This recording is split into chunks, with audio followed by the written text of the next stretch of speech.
बिस्मिल्लाहिर्रहमानिर्रहीम। स्टूडेंट्स, हम स्टार्ट करने जा रहे हैं 5.3। क्वेश्चन नंबर 1 में कहता है कि रिमाइंडर थ्योरम के ज़रिए रिमाइंडर फाइंड करें। उसने हमें पॉलिनोमियल दी है। उसने कहा है कि इसको जब x-2 से डिवाइड किया जाए तो रिमाइंडर क्या होगा। मैं लेट करता हूँ कि ये p ऑफ x के इक्वल है ये पॉलिनोमियल, तो आ जाएगा 3x³ minus 10x² plus 13x minus 6।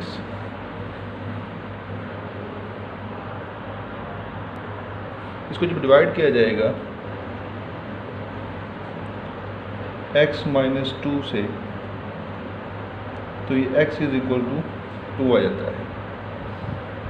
जब p ऑफ x को x-2 से डिवाइड करें तो हमारे पास remainder is equal to p of 2 आ जाएगा, यानी कि x की वैल्यू 2 थी तो मैंने x की जगह 2 पुट कर दिया। अब यहाँ पे 3 इंटू एक्स की जगह पे 2 whole cube minus 10 into X की जगह पे 2 whole square plus 13 into X की जगह पे 2 प्लस माइनस 6, तो आ जाएगा 3 इंटू 2 का क्यूब यानी 8 माइनस 10 इंटू 2 का स्क्वायर यानी 4 plus 13 2s are 26 minus 6, 3 8s are 24 minus 10 4s are 40 plus 26 minus 6। इसको और इसको मैं ऐड करता हूँ तो मेरे पास आ जाता है 50। इसको और इसको भी मैं ऐड करूँगा तो ये माइनस 46 आ जाएगा मेरे पास। 50 minus 46 that will be 4। Question number 1 के सेकंड पार्ट में वो कहता है कि इस पॉलिनोमियल को जब 2x-1 से डिवाइड करें तो रिमाइंडर क्या होगा।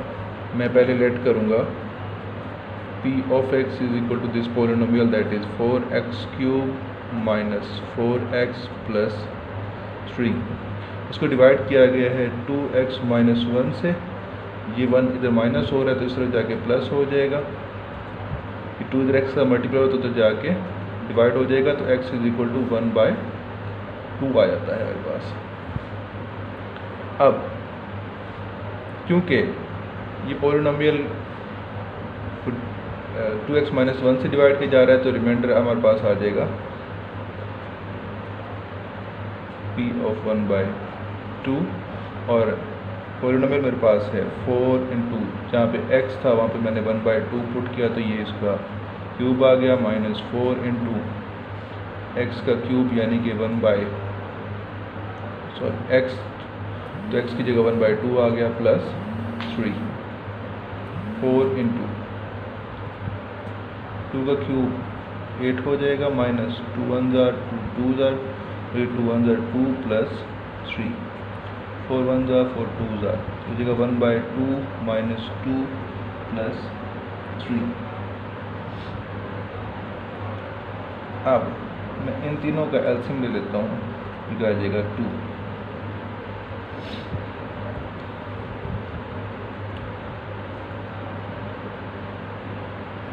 देखूँ तो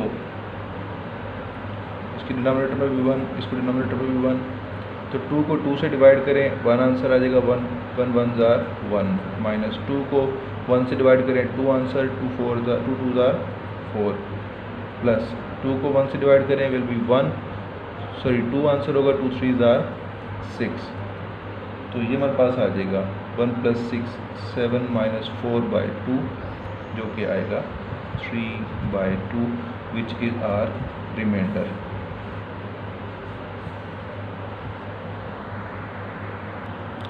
स्टूडेंट्स, क्वेश्चन नंबर 1 के बाकी 3 पार्ट 3, 4 और 5th पार्ट ये बिल्कुल इसी मेथड से सॉल्व हो जाएंगे, और बाकी हम अगले से क्वेश्चन की तरफ चलते हैं। अब स्टूडेंट्स क्वेश्चन नंबर 2 की तरफ चल रहे हैं। क्वेश्चन नंबर 2 में वो कहता है कि अगर x+2 इस पॉलिनोमियल का फैक्टर है तो k की वैल्यू फाइंड करें।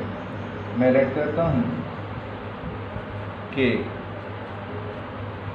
ये पॉलिनोमियल मेरे पास p ऑफ x के इक्वल है, यानी कि 3x² minus 4kx minus 4k²। अब जबकि x+2 से उसको डिवाइड किया तो कम्प्लीटली डिवाइड हो गया, इसका मतलब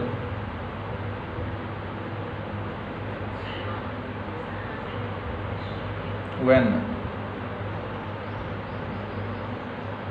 p of x divided by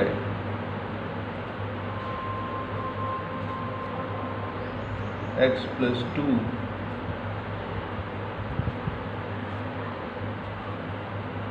then remainder will be 0। Reminder 0 क्यों होगा? क्योंकि x प्लस 2 इसका फैक्टर है, यानी कि x प्लस 2 इसको कम्प्लीटली डिवाइड करता है। हमारे पास आ जाएगा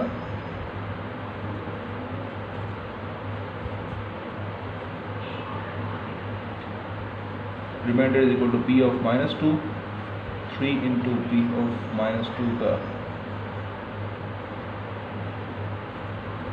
square -4k into -2 -4k square 3 into 4 minus minus plus 4 2s are 8k minus 4k square 3 4s are 12 plus 8k minus 4k square। अब ये हमारे पास आ रहा है रिमाइंडर। अब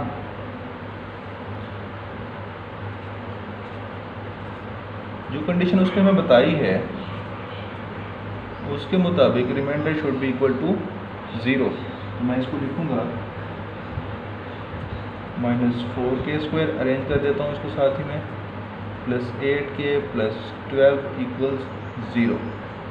अब रिमाइंडर इक्वल आ गया 0 के। अब इसमें से कुछ कॉमन आ रहा है, कॉमन आ रहा है -4, बाकी बच गया k square minus 2k plus 3 equals 0। -4 इस तरफ मल्टीप्लाई हो रहा है, उस तरफ जाकर 0 से डिवाइड होगा तो 0 हो जाएगा। पीछे बच गया मेरे पास -k square minus 2k plus 3 equals, sorry ये माइनस होगा। अब ये मेरे पास अगेन सिचुएशन आ गई फैक्टराइजेशन की। फैक्टराइजेशन इसकी होगी किस तरह से? पहले और आखिरी फैक्टर को मैं मल्टीप्लाई करूँगा, मेरे पास आ जाएगा ये -3k स्क्वायर। अब मिड टर्म को इस तरह से मैंने ब्रेक करना है कि जो फैक्टर्स मेरे पास आए उनको मल्टीप्लाई करने से -3k स्क्वायर आना चाहिए और ऐड करने से -2k आना चाहिए। तो फैक्टर्स 3 को देखते हुए मेरे पास फैक्टर बन रहे हैं 3 और 1। तो मैं इसके फैक्टर्स ले लेता हूँ, k square -3k plus 1k, सिर्फ इसको k भी लिखा जा सकता है, तो -3 इक्वल्स 0। पहले दो टर्म्स में से k कॉमन, पीछे बच गया k -3। दूसरी दोनों टर्म्स में से 1 कॉमन, पीछे बच गया k -3, ये आ गया मेरे पास 0। तो k -3 into k plus 1 equals 0। k -3 equal 0 और k प्लस 1 इक्वल 0। मैंने दोनों फैक्टर्स को अलग अलग 0 के इक्वल ले लिया। तो k इज़ इक्वल टू 3 आ गया मेरे पास, और k इज़ इक्वल टू, इस तरफ ये माइनस हो रहा है, उससे जाके सॉरी इस तरफ प्लस हो रहा है, उससे जाके माइनस होगा, तो k इज़ इक्वल टू -1 आ गया। तो मेरे पास k की ये दो वैल्यूज़ आ गई। बच्चे इसका सेकंड पार्ट करने लगेंगे क्वेश्चन नंबर 2 का। क्वेश्चन नंबर 2 के सेकंड पार्ट में उसने कहा है कि अगर x - 1 फैक्टर है इस पोलिनोमियल का तो रिमाइंडर थ्योरम के ज़रिए k की वैल्यू फाइंड करें। मैं सबसे पहले लेट करता हूँ कि ये पोलिनोमियल p ऑफ x से इक्वल है।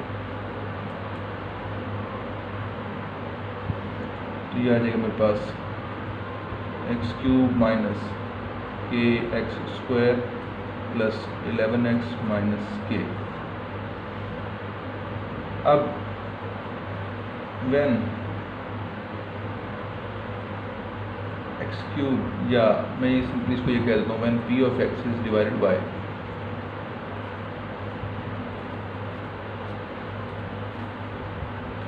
x - 1, यानी कि x is equal to 1, then remainder will B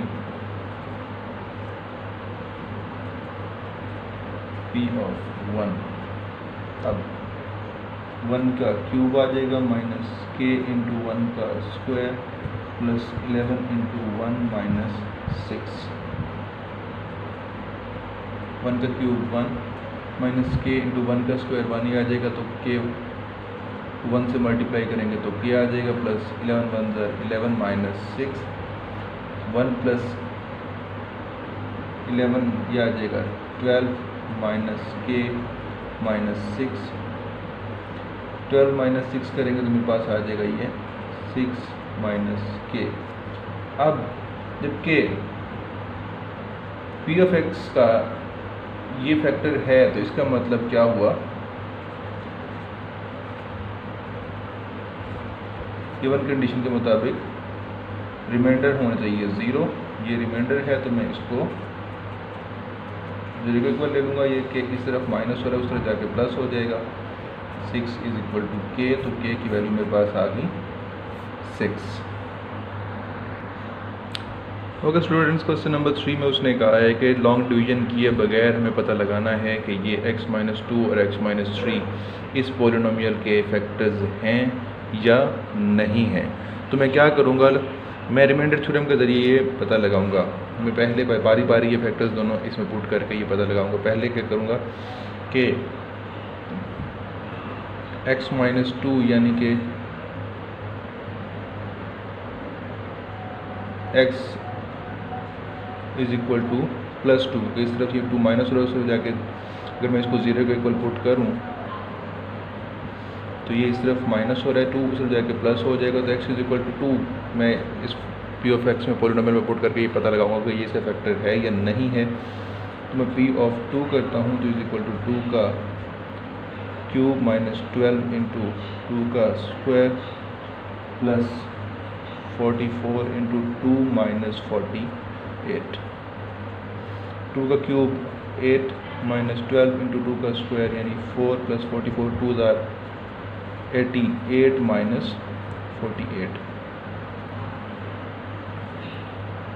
8 minus 12 4 or 48 plus 88 minus 48। 8 plus 88 will be 96 minus plus sign will be minus 48 minus 48 plus 48 will be 96। अब 96 minus 96 आता है 0। इसका मतलब ये हुआ कि x minus 2 is a factor of p of x। अब मैं सेकंड फैक्टर पुट करता हूँ जो कि है x माइनस 3 यानी कि x is equal two plus 3। मैं ये वैल्यू p ऑफ 3 लूँगा तो ये आ जाएगा 3 का क्यूब माइनस 12 इंटू 3 का स्क्वायर प्लस 44 इंटू 3 माइनस 48। 3 का क्यूब 27 माइनस 12 इंटू 3 का square 9 plus 44 3s are will be 132 minus 48। 27 minus 12 9s are will be 108 plus 132 minus 48। 27 plus 132 will be 159 minus minus plus sign will be minus 108 plus 48 will be 156। अब 159 minus 156 करेंगे तो आपके पास 3 आ जाएगा। इसका मतलब क्या हुआ कि रिमाइंडर 0 नहीं आया। रिमाइंडर 0 नहीं आया इसका मतलब कि x minus 3 P F x का फैक्टर नहीं है। तो मैं कह सकता हूँ x minus 3 is not a factor of p of x। अब इसके सेकंड पार्ट में भी आप इस तरह दोनों फैक्टर्स को बारी बारी पुट करके आप ये पता लगा लेंगे कि ये फैक्टर है या नहीं है। ओके स्टूडेंट्स, क्वेश्चन नंबर 4 की तरफ चलते हैं। क्वेश्चन नंबर 4 में वो कहता है कि m की क्या वैल्यू हो कि ये पॉलिनोमियल x प्लस 2 से कम्प्लीटली डिवाइड हो जाए, यानी कि रिमाइंडर 0 आए। तो मैं ये कहता हूँ कि as P of X is equal to 4x cube minus 7x square plus 6x minus 3m। इसको मैंने डिवाइड करना है x प्लस 2 से, यानी कि x is equal to minus 2 से। तो मैं पी ऑफ एक्स में ये वैल्यू पुट करूँगा, मेरे पास आ जाता है p of minus 2 4 into minus 2 का क्यूब माइनस 7 इंटू माइनस 2 का square plus 6 into minus 2 minus 3m। क्या आ जाएगा? माइनस 2 का क्यूब 8 माइनस 7 इंटू माइनस 2 का square will be 4 plus minus minus 6 2s are 12 minus 3m।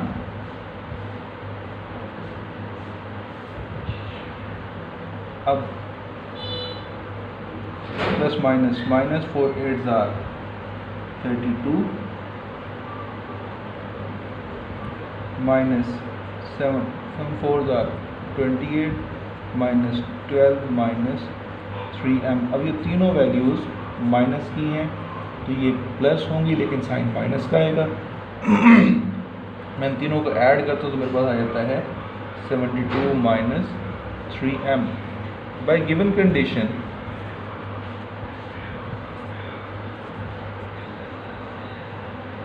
हमारे पास है p ऑफ माइनस 2 इक्वल 0, तो मैं इसको 0 के इक्वल पुट करता हूँ। Minus 72 minus 3m equals 0।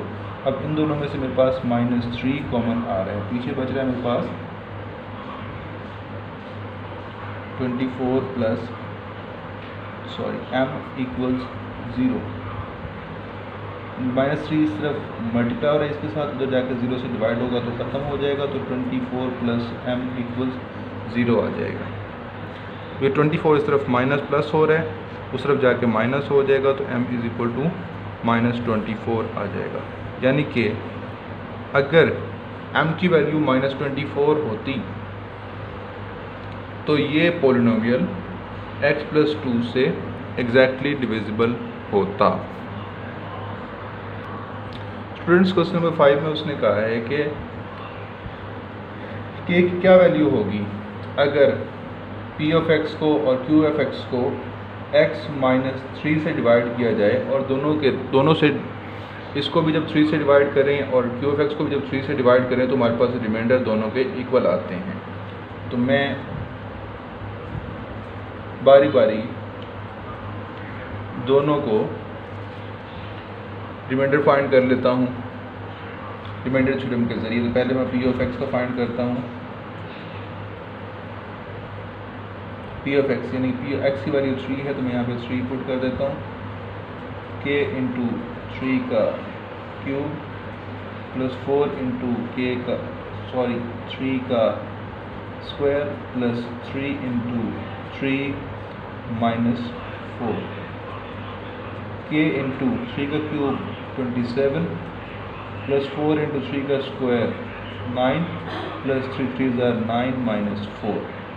ये मेरे पास आ जाएगा 27k 9 4s are 36 plus 9 minus 4।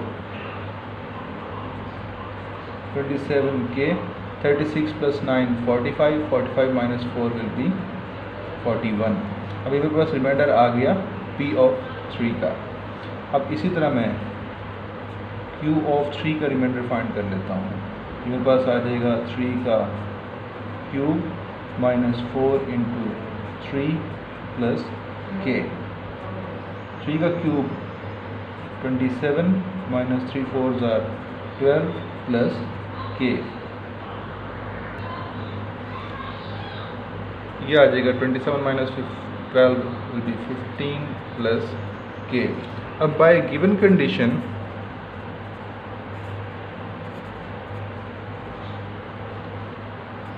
p of 3 और q ऑफ 3 इन दोनों के रिमाइंडर्स सेम होने चाहिए। तो मैं दोनों को सेम ले लेता हूँ, इक्वल ले लेता हूँ। 27k plus 41 equals 15 plus k।